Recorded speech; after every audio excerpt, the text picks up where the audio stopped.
So, tayo po ay magbubukas po ng Biblia, no, sa 1 Samuel. Atin pong itutuloy yung na simulan po ni Doc Jess Marasiga na pag-aaral sa 1 Samuel. Tayo po ay pupunta doon sa chapter 5. Babasahin po natin ng buo yung 1 Samuel chapter 5 verse 1 hanggang verse 12 po yan, no? Okay, I want to invite you to open your Bible. 1 Samuel chapter 5 verse 1. Ang sabi po ng talata, allow me to read. And the Philistines took the ark of God and brought it from Ebenezer unto Ashdod. When the Philistines took the ark of God, they brought it into the house of Dagon and set it by Dagon. And when they of Ashdod arose early on the morrow, behold, Dagon was fallen upon his face to the earth before the ark of the Lord. And they took Dagon and set him in his place again. Verse 4, and when they arose early on the morrow morning, behold, Dagon was fallen upon his face to the ground before the ark of the Lord.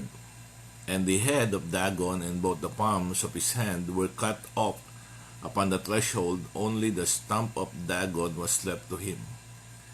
Therefore neither the priests of Dagon, nor any that come into Dagon's house, tread on the threshold of Dagon in Ashdod unto this day. But the hand of the Lord was heavy upon them of Ashdod, and he destroyed them, and smote them with emerods, even Ashdod, and the coast thereof. Verse 7, and when the men of Ashdod saw that it was so, they said, the ark of the God of Israel shall not abide with us. For his hand is sore upon us, and upon Dagon our God. They sent therefore and gathered all the lords of the Philistines unto them, and said, what shall we do with the ark of the God of Israel?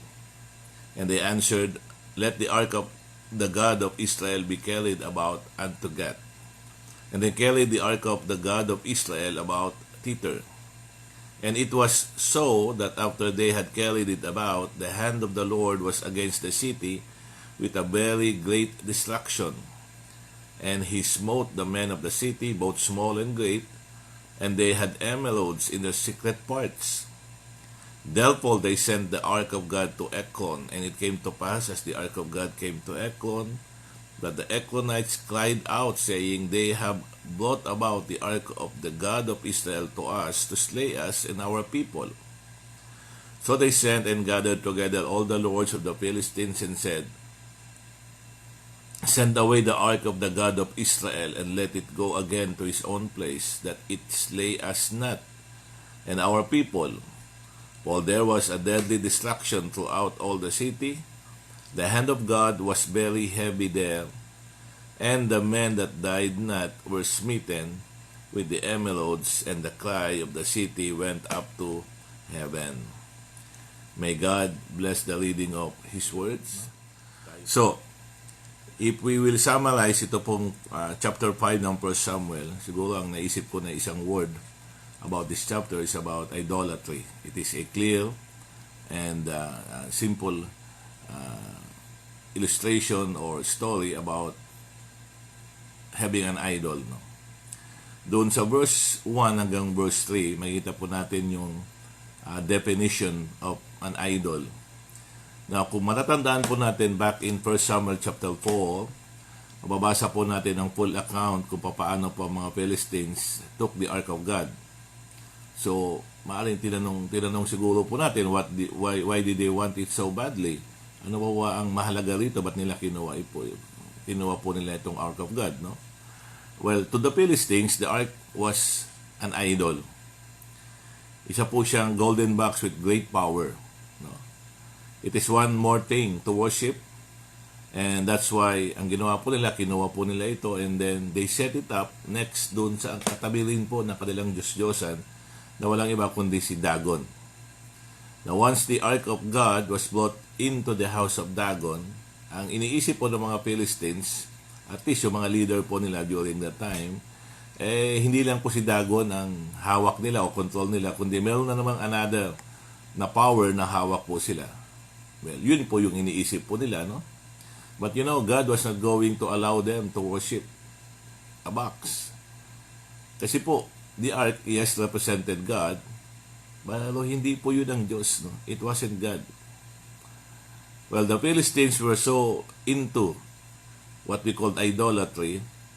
And let me share to you, ano po ba ang ibig sabihin po ng idolatry? Ano po ang definition niya? Sabi po ng Webster, idolatry is an excessive attachment or veneration for anything. Excessive attachment or veneration for anything. Dalawang word po ang gusto ko makita natin dyan sa definition ni Webster. Sabi po dyan, anything. The word any and the word thing. So, ang ibig sabihin po, ang idolatry pala is anything. No? Anything that comes in our life that separate us from worshiping the true God. So again, anything means anything. No? Pag sinabing anything, lahat po ng bagay ay pwede pong maging idol ng buhay po natin. At yun po yung magiging dahilan para hindi natin maintindihan o malaman, lalo na hindi po natin magawa ang kalooban ng Diyos sa buhay po natin. Kung meron ka niyan, yun po ang magiging dahilan para hindi mo magawa ang kalooban ng Diyos. So at least, hindi ka makagawa ng merong bagay na pwedeng matuwa ang Diyos po sa buhay po natin. Now, minsan naiisip natin, well, ang idol, ito po ay gawa ng kahoy, gawa ng bato, o anumang imahe niya, no? Well, it doesn't have to be that way. An idol is something to which we devote the majority of our time, adoration, and even our resources. Yes, yung mismong kayamanan po natin. Minsan doon na natin na ilalagay po doon sa idol po na yan, no? And again, it can mean anything or maybe anybody. We read also here how the Philistines set the Ark of God down next to Dagon. Nilagay po nila yung Ark of God next doon sa kanilang idol na si Dagon. No? And then sabi sa verse 3, when day of Ashdod arose early on the morrow, behold, Dagon was fallen upon his face to the earth before the Ark of the Lord. Again, we must recognize first, sa pag-aaral po natin dito po sa 1 Samuel chapter 5, na in the presence of our Almighty God, an idol must fall. In the presence of Almighty God, anything that separate us from, having that intimate relationship po sa ating Diyos, dapat po ito ay malaglag. Dapat po ito ay masira. Kasama po diyan yung mga idols po sa buhay po natin ngayon. So, yan yung makikita natin, no? At this point ng pag-aaral po natin, ano ba yung idol, no?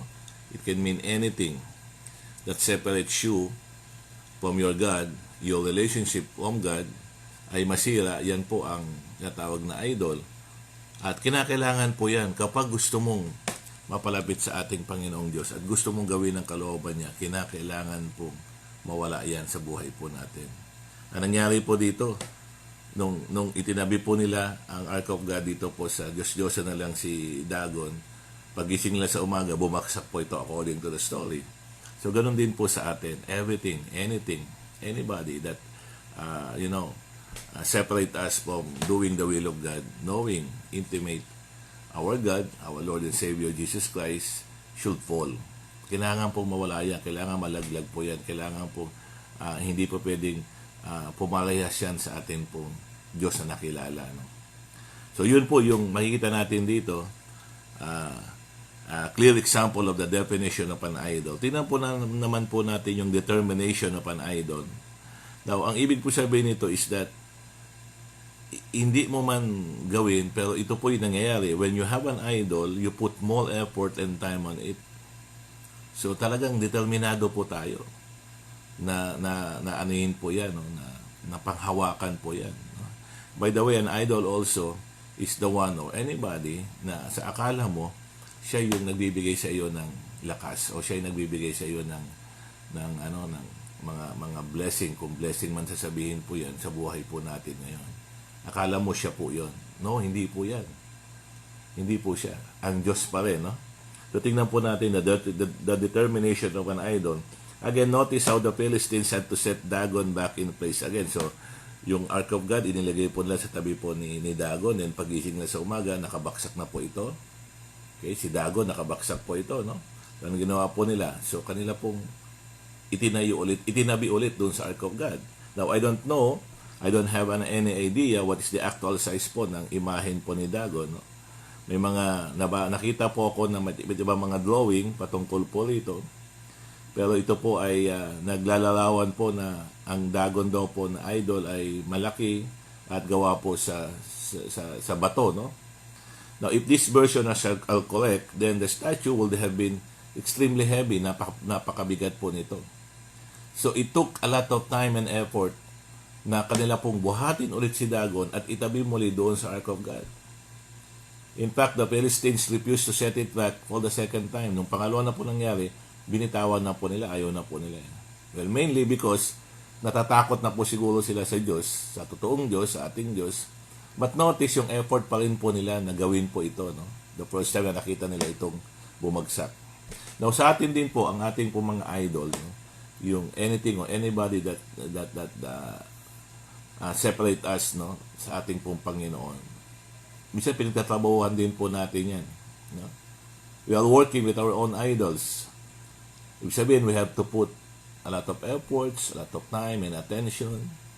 Gaya po ng ginawa nito mga Philistines ito. Ang idea nila kapag nilagay nila ang Ark of God sa tabi ni Dagon, yung kanila pong rebulto, is that, meron tayong dalawang Diyos na talagang tutulong sa atin, no? Yun ang idea nila eh. Pero no, ang nangyari po, pagising nila, nakabagsak na si Dagon, no? And what remains is the Ark of God there. So, bisan ganun din po pagdating sa ating mga idols. Kung papansinin natin, ang isang larawan po niya is that binibigyan natin ito ng oras, binibigyan natin ito ng ating lakas, and then yung attention po natin nandoon na hindi naman po dapat eh. So, this example of working to set the idol back in place can also represent us, tayo po ngayon, being obsessed with also maintaining our own idols. Unconsciously o consciously, yan po ang nangyayari. So, ano po dapat natin gawin? What are some ways in which we go about determining and serving our own idols? Again, remember, anything or anybody can be an idol. No? So, para malaman po natin yan, are we really serving those things? At tayo po ay lumalayo na sa Panginoon. We need to ask, what is the cause? Ano po yung halaga patungkol po sa ating spiritual na buhay na nawawala kumpara doon sa dapat nating ini-spend, dapat natin binibigyan ng atensyon sa ating pong Panginoong Diyos. So, titingnan mo, no, ano ba ang halaga na nawawala sa iyo para makilala, malaman mo talaga ang kalooban ng Diyos sa buhay mo? Kasi nga ito ay napupunta sa ibang mga bagay. Question that we should be asking with anything that consumes our time and resources. So we need to take some time, no, this morning to reflect and ask ourselves, what idols do I have in my life? Ano ba yung mga bagay? Ano ba yung mga ginagawa mo, no? O yung mga tao na sinasamahan mo na kung saan hindi naman nagkakapagpadagdag sa iyong spiritual na kalakasan o spiritual na pangangailangan. No, you need always to ask those things, no? Ano ba yung mga pinagkakabalahan po natin ngayon na hindi ito nagbibigay po ng ating patuloy na pagpapalapit sa ating Panginoong Diyos. Alam niyo po, sa ating pandemic, there are a lot of things, no, that really na tinuro po sa atin ng pandemic na ito. Pero isa siguro sa pinakamalaga is that nagkaroon talaga tayo ng oras na mapalapit po sa Diyos, no? Ano man ang dahilan, ano man po ang ginagawa natin, but we have now more than anything time na para po mapalapit po sa ating Panginoon. Pero dahil nga marami tayong oras ngayon, minsan imbis na mapalapit po tayo sa Diyos, may mga ginagawa tayo na minsan nakakalimutan na natin yung mga dapat na ginagawa natin sa Diyos.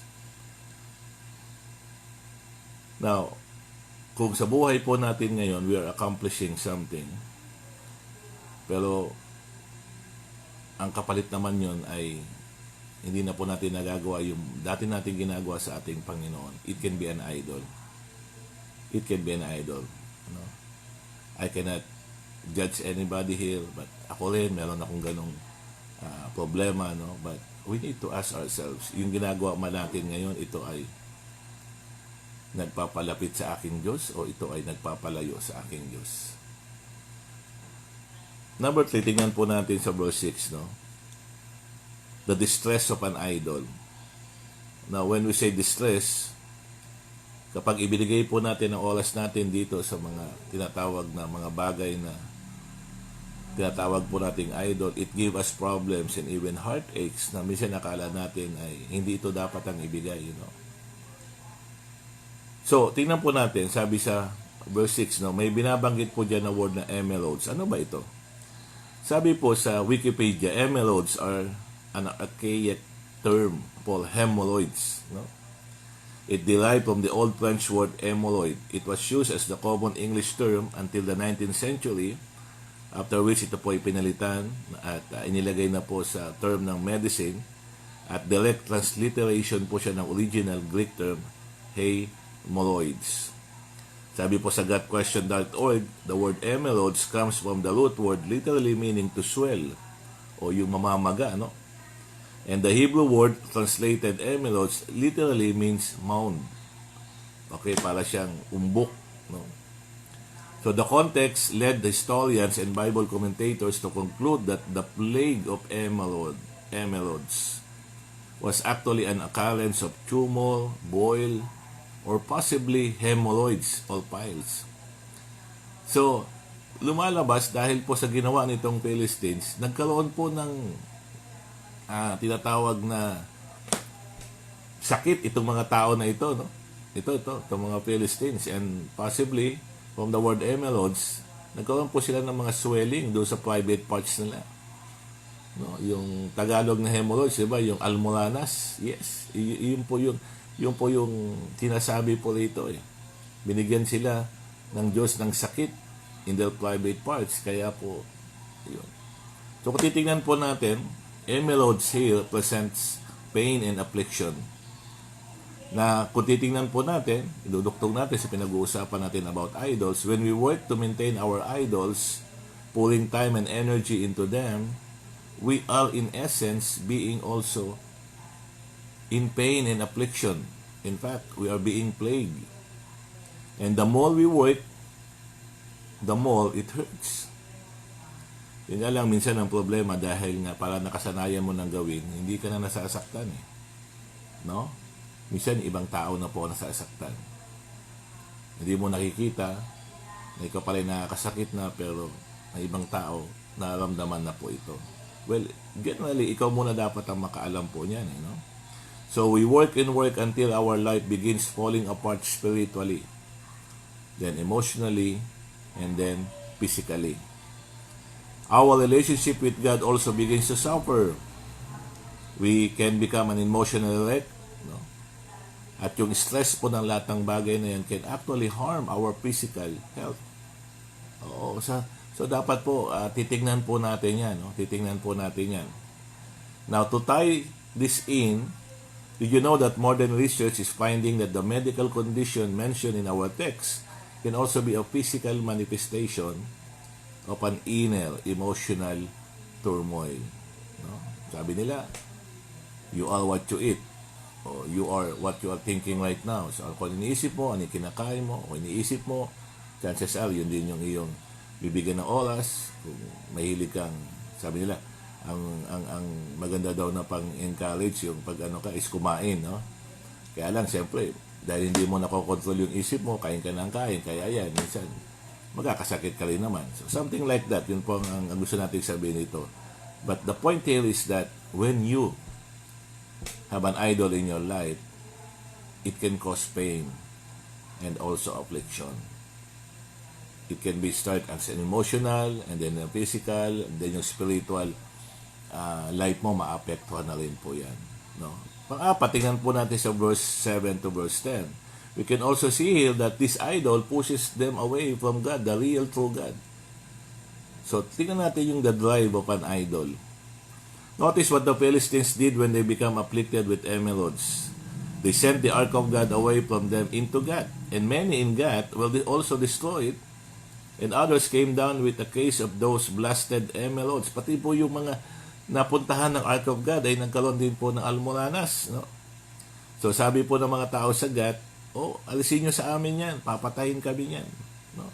As harsh as it may sound, actually God was trying to get their attention sa pamamagitan po nitong mga salot, sa pamamagitan po nitong mga sakit na naranasan po nila. God was actually speaking to them, ako yung totoong Diyos. No? Pero ano po ang sabi nila? Tanggalin nyo sa amin yan, tanggalin nyo sa amin yan. What they are saying is that ayaw namin sa Diyos, ayaw namin sa Diyos na yan. No? You know, again, the ark is not actually God Himself, no? But the ark represented God's presence. When we go back in 1 Samuel chapter 4, verse 5 to 7, we read na yung tao po sa Israel were shouted in excitement and expectation of victory nung yung ark of God, the same ark of God, na nagbigay po ng plague, nagbigay po ng sakit sa mga tao na ito, the same ark of God, nung ito ay unang nailagay po sa kampo ng Israel, sila po ay sumisigaw, no? And they expect victory because of this. Kumpara doon sa tao doon sa Gath at doon po sa Ekron, no? Now, when the Philistines heard their shout from a distance, sabi po ng text, they were greatly afraid and exclaimed, "Oh, God has come into their camp." Sumpain tayo ng Diyos. 1 Samuel chapter 4 verse 7. Deep down inside, alam po nitong mga tao na ito, talking about the Philistines, that the ark of God represented God's presence. So, when they said, tanggalin nyo sa amin yung ark of God na yan, they are saying, ayaw namin sa Diyos. Ayaw namin maniwala. Kasi nasabi mula dyan sa Biblia, ayaw namin. And you know, there are some people na ganun talaga, literal, yun ang sinasabi nila. They're saying na wala akong problema sa aking sarili. Tanggalin mo yan, hindi ko kailangan yan. And you know, bakit ganun ang isip po nila? Because they have their idols right now. Meron na silang Diyos-Diyosan eh. Oo. Yung iba naman, talagang very subtle lang sila. Okay yan sinasabi mo. Pero pagkatalikod mo, balik sila sa dati ulit. Again, embracing their own idols. Now, in our own life, mga kapatid, no? When we get caught up serving our own idols, listen, the Lord will surely get our attention. Sisiguraduhin po ng Diyos na kukunin niya yung ating atensyon. There may be an inner voice of conviction, no? Yan po yung Holy Spirit that will speak to us. Alam mo, hindi na tama yung ginagawa mo eh. No? Alam mo, hindi yan tama yung binabasa mo, hindi tama yung sinasabi mo, hindi tama yung ginagawa mo ngayon. Or perhaps the Lord will allow us to have a brief period na magkakaroon po tayo ng kalamdaman. One that causes us to slow down. No? Slow down from what? Doon sa ginagawa mo na hindi naman yan ang kalooban ng Diyos. But you know, God is only trying to get your attention, our attention. Pero sana wag natin gayahin itong mga Philistines that instead of trying to embrace that attention from God, we try to push God away and holding to our own idol. And then panglima po sa verse 11 to verse 12, the direction of an idol. Ano man dapat ang direction ng any idol sa buhay po natin? We need to give them away. We need to, release them away. The Philistines found out that they cannot get rid of God. And yes, sa atin din po ngayon, this lesson actually teach us that we cannot hide from God when we are living in sin. And that is correct. An idol represents sin. Kung meron po tayong bagay, meron tao na nagpapalayo sa atin sa Panginoon, kasalanan po yan. At hindi po papayagan po ng Diyos yan. When we are living against God's will, and idolatry is actually That is His purpose. Ilayo po tayo sa kalooban ng Diyos. Siguraduhin mo, ipapaalam sa atin ng Diyos yan. God will speak to us so that we can do what it takes to get it right with Him and the end of the pain in our life. So what was the solution? No? Well, rather than pushing God away by sending the ark to some distant land, ang ginawa po ng Philistines is that binalik po nila yung Ark of God kung saan dapat siya nandoon, and that is to the people of God. They were to send it to the Israelites who were God's people and represented the Lord. And this means they were sending the Ark of God back to God.